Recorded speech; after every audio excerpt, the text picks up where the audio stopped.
Good morning बच्चों। कैसे हो सभी।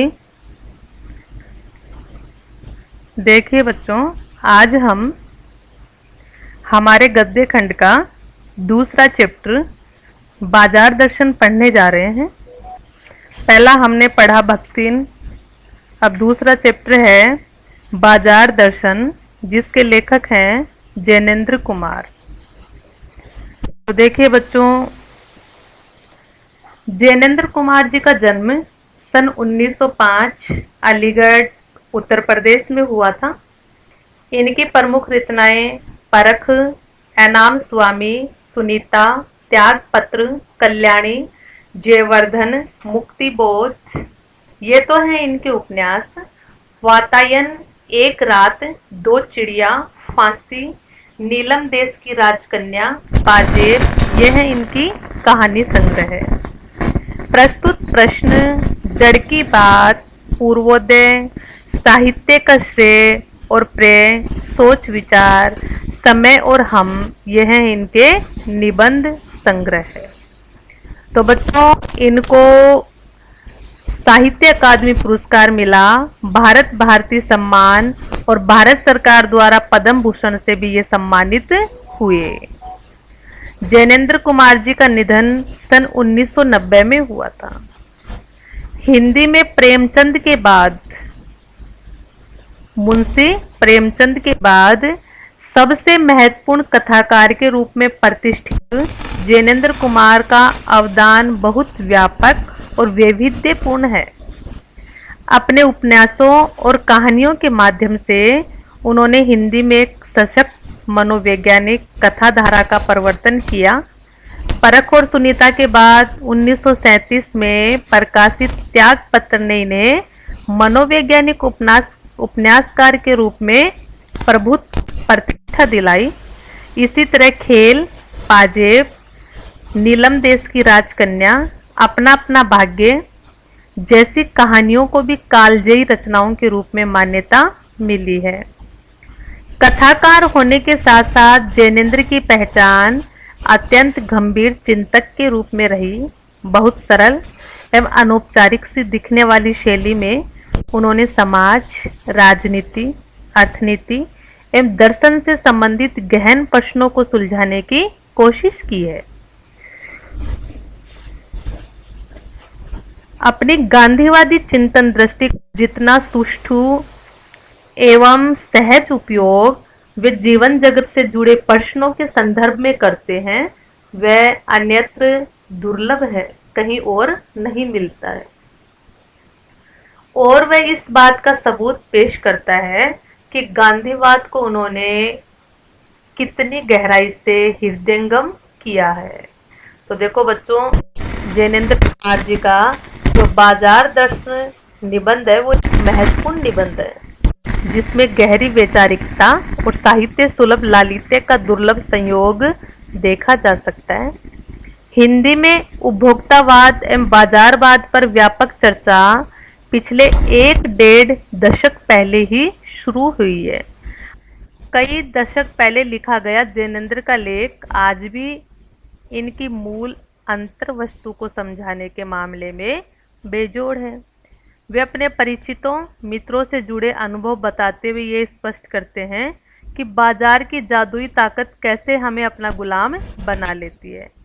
अगर हम अपनी आवश्यकताओं को ठीक ठीक समझकर बाजार का उपयोग करें तो उसका लाभ उठा सकते हैं, लेकिन अगर हम ज़रूरत को तय कर बाजार में जाने के बजाय उसकी चमक दमक में फंस गए तो वह असंतोष, तृष्णा और ईर्ष्या से घायल कर हमें सदा के लिए बेकार बना सकता है। इस मूल भाव को जैनेन्द्र कुमार ने भांति भांति से समझाने की कोशिश की है, कहीं दार्शनिक अंदाज में तो कहीं किस्सागो की तरह। इसी क्रम में केवल बाजार का पोषण करने वाले अर्थशास्त्र को उन्होंने अनीति शास्त्र बताया है। तो देखिए बच्चों, बाजार दर्शन।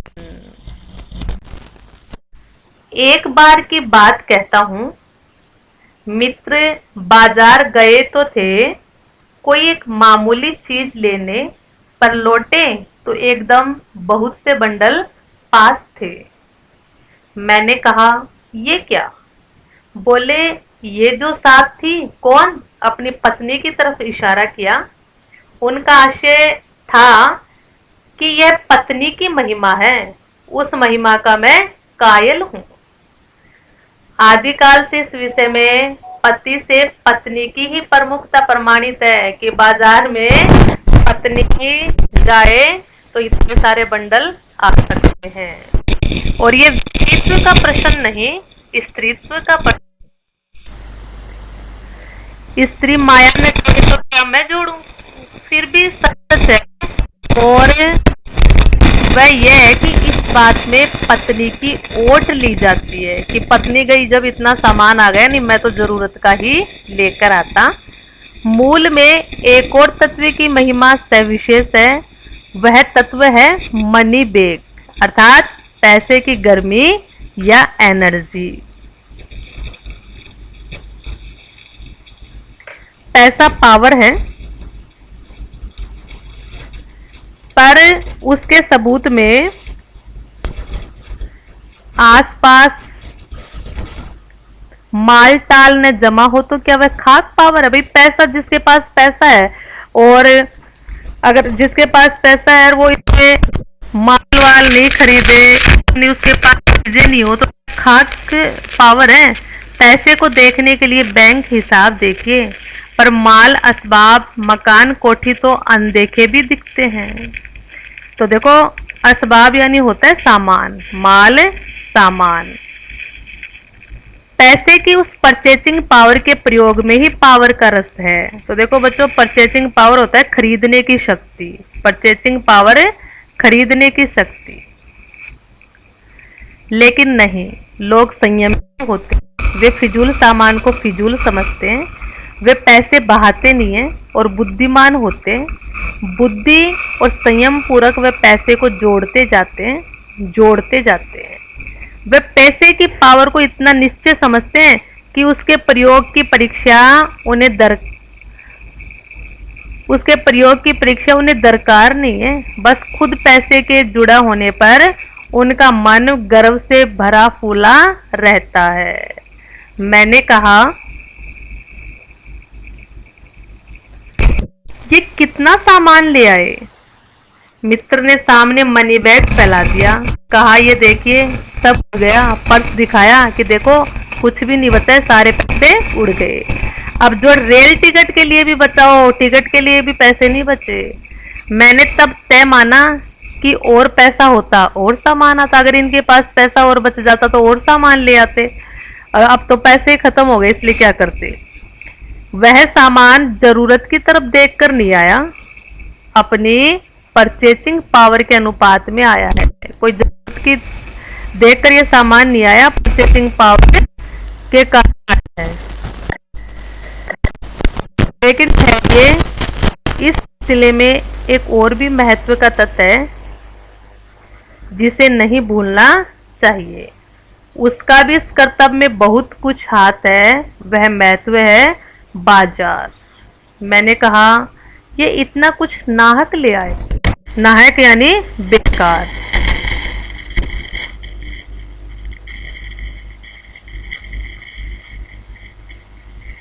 मित्र बोले, कुछ न पूछो,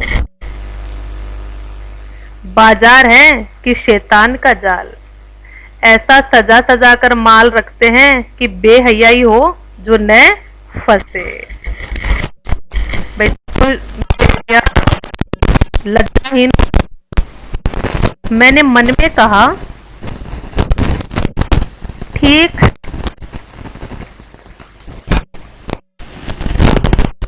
आमंत्रित करता है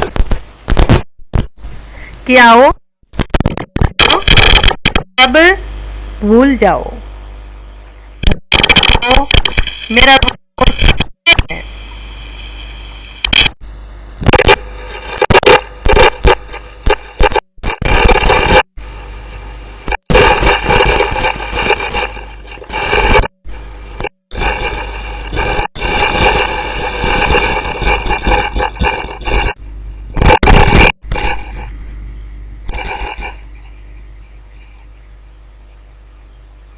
मैं तुम्हारे लिए हूं, नहीं चाहते हो तो भी देखने में क्या है। तो बाहर जाते हैं तो कोई भी दुकानदार है, दुकान के पास से निकल गए तो वो तो आग्रह करेंगे ही कि भाई देख लो बहन जी, देख लो, देखने के कोई पैसे थोड़ी लगते हैं, देखने में क्या हर्ज है। और देखते देखते हमारा जी ललचा जाता है और हो न हो हम एक आध चीज वहां से खरीद ही लाते हैं, चाहे वो जरूरत की ना हो, उस लालच में हम ले ही आते हैं। तो देखो अजी आओ भी, इस आमंत्रण में ये खूबी है कि आग्रह नहीं, आग्रह चिरता जगाता है। तो देखो, लेकिन ऊंचे बाजार का आमंत्रण मूक होता है और उससे चाह जगती है। बड़े बड़े जो होते हैं, बड़े बड़े तो इतने सुंदर तरीके से सजाए हुए होते हैं, उतनी चीजों को आकर्षक ढंग से लगाए हुए होते हैं कि वो किसी को बुलाते नहीं है, लोग खुद बे खुद वहां चले जाते हैं। चाह जगती है चीजों को देखने की, चीजों को खरीदने की। चाह मतलब है अभाव। चौक बाजार में खड़े होकर आदमी को लगने लगता है कि उसके अपने पास काफी नहीं है और चाहिए, यानी कि इतने आकर्षक ढंग से चीजें रखते हैं कि देखने पर ऐसे लगता है कि हमारे पास तो कुछ है ही नहीं, इतना आकर्षक लगता है। और यहाँ कितना, मेरे यहाँ कितना परिमित है और यहाँ कितना अतुलित है। ओह, कोई अपने को नहीं तो बाजार का ये लोग से काम से विकल बना छोड़े। तो देखिए मेरे यहाँ कितना परिमित है। तो देखो बच्चों, परिमित का मतलब होता है सीमित और अतुलित का मतलब होता है जिसकी तुलना नहीं की जा सकती है। कोई अपने को न जाने तो बाजार का ये चौक उसे कामना से विकल बना छोड़े। विकल क्यों?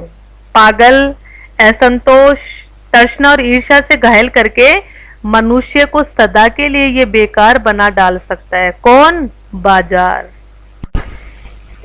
मित्र की बात है, यह दोपहर के पहले के गए गए बाजार से कहीं शाम को वापस आए और आए तो खाली हाथ। मैंने पूछा कहाँ रहे भाई, इतने सुबह गए थे, इस टाइम? बोले बाजार देखते रहे। मैंने कहा बाजार को देखते क्या रहे? बोले क्यों बाजार? तब मैंने कहा भाई अगर बाजार देखते रहे तो लाए तो कुछ नहीं, खाली हाथ कैसे आ गए? बोले हाँ, पर ये समझ में नहीं आता था कि न लूं तो क्या, क्योंकि मन ललचाता, मन करता ये भी ले लूं, ये भी ले लूं। मैं समझ ही नहीं पाया कि क्या चीज नहीं लूं। सभी कुछ तो लेने को जी होता था।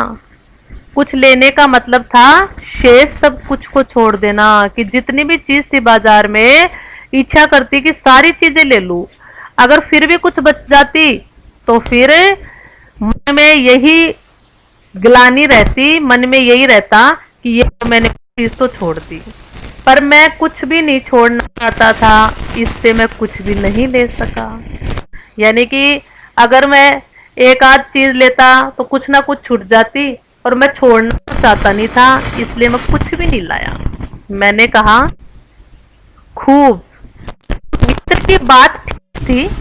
अगर ठीक पता नहीं है कि क्या चाहते हो तो सब और की चाहे तुम्हें घेर लेगी। मतलब तुम बेवजह अगर बाजार में जा रहे हो, बिना उपयोग की वस्तु अगर लेना चाह रहे हो तो तुम असमंजस में पड़ जाओगे कि क्या लेना है क्या नहीं लेना है। अगर तुम जरूरत की चीज नहीं लाते हो और बेफजूल की चीज लाना चाहते हो तो परिणाम यही होता है। कौन सा परिणाम होता है? त्रास ही होगा, गति नहीं होगी और न कर्म होगा। बाजार में एक जादू है और वह जादू आंख की राह काम करता है। वह रूप का जादू है। जैसे बाजार को खूब सजा सजा के रखते हैं, आकर्षक ढंग से सजा के रखते हैं, और जब हम उनको आंखों से देखते हैं तो उस जादू में फंस जाते हैं। और वह जादू चुंबक का जादू लोहे पर ही चलता है। वैसे इस जादू की मर्यादा भी है।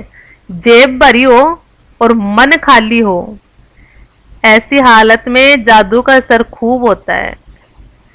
जेब खाली पर मन भरा न हो तो भी जादू चल जाएगा, और मन खाली है तो बाजार की अनेकानेक चीजों का निमंत्रण उस तक पहुंच जाएगा।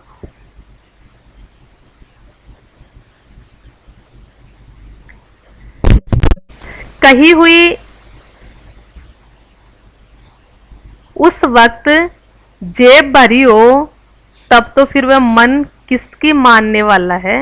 मालूम होता है ये भी लूं वह भी लूं, सभी सामान जरूरी है और आराम को बढ़ाने वाला मालूम होता है। पर यह सब जादू का असर है। जादू की सवारी उतरी कि पता चलता है कि फैंसी चीजों की बहुतायत आराम में मदद नहीं देती बल्कि खलल ही डालती है। थोड़ी देर को स्वाभिमान को जरूर सेक मिल जाता है कि हमारे पास ये है हमारे पास वो है, पर इससे अभिमान की गिल्टी की ओर खुराक ही मिलती है। जकड़ रेशमी डोरी की हो तो रेशम की स्पर्श के मुलायम के कारण क्या वह कम जकड़ होगी।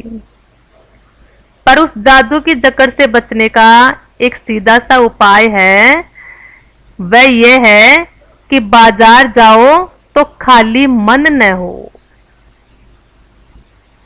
मन खाली हो तब बाजार न जाओ।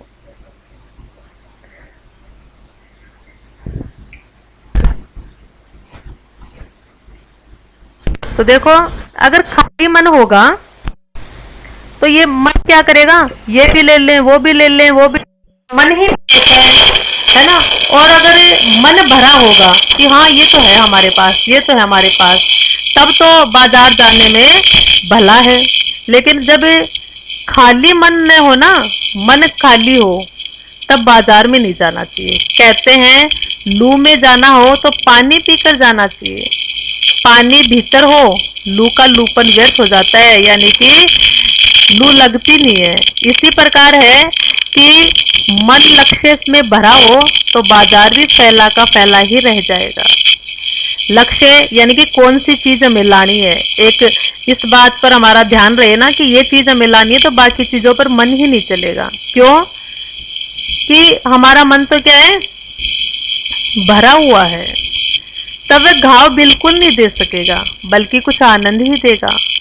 तब बाजार तुमसे कृतार्थ होगा क्योंकि तुम कुछ ना कुछ सच्चा लाभ उसे दोगे।